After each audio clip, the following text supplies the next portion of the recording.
Hi everyone, today I'm going to show you the emerging color technique by recreating this cute sample from the December issue of Stampin' Success. This is such a fun technique that gives you a dramatic result, and it's pretty easy to do. So let's start. I have a piece of Whisper White cardstock, and it is best to start with a light color base.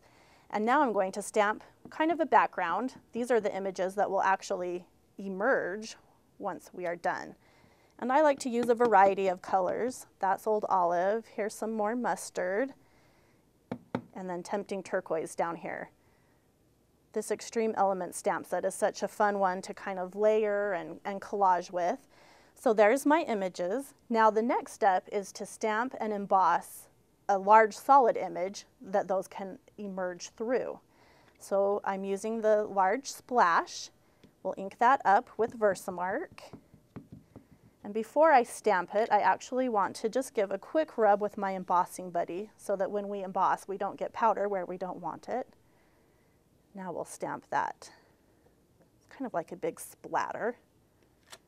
And pull it off. And we will emboss with clear embossing powder. So get my powder pal. Just sprinkle some of that clear embossing powder. Shake off the excess. Okay, now let's heat this. Bring in my heat tool. It takes just a minute for the embossing powder to melt. I really love this technique. It's an advanced technique because it builds on the basics of heat embossing and emboss resist, but it's not advanced in that it's so easy to do, and it gives you a really striking, dramatic result. And I think we're good to go. Now we need to brayer over the top of that. And I'm going to use soft suede ink. You want to choose a darker ink to cover up the colors in the background. And you want to make sure you have a well-inked ink pad. I re-inked mine just before I started. You might even choose just to pour a little bit of re-inker on a paper plate before you start, and that will give you a nice coverage as well.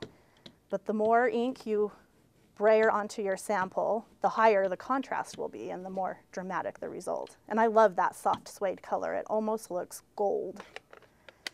And then finally, I'm just going to take a tissue or a paper towel and wipe off the excess ink. Again, it creates that higher contrast and really allows you to see those colors emerging through the window.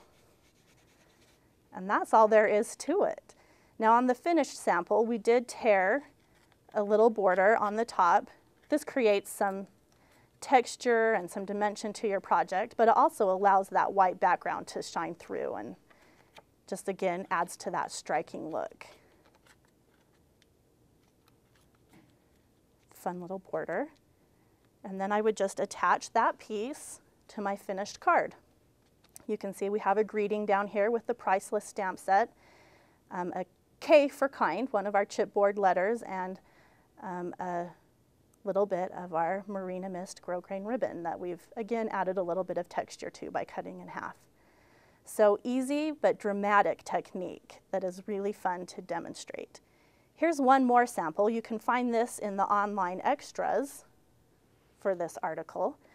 This one we've tweaked just a little bit. This is the emerging color piece up here. We stamped the Peace on Earth greeting and then the dove, so the greeting emerges through the dove. But instead of brayering ink on the top, we spritzed it with silver smooch spritz spray. So you can do that as well. Lots of fun ways to experiment with the emerging color technique for beautiful results. So have fun using the emerging color technique in your stamping demonstrations.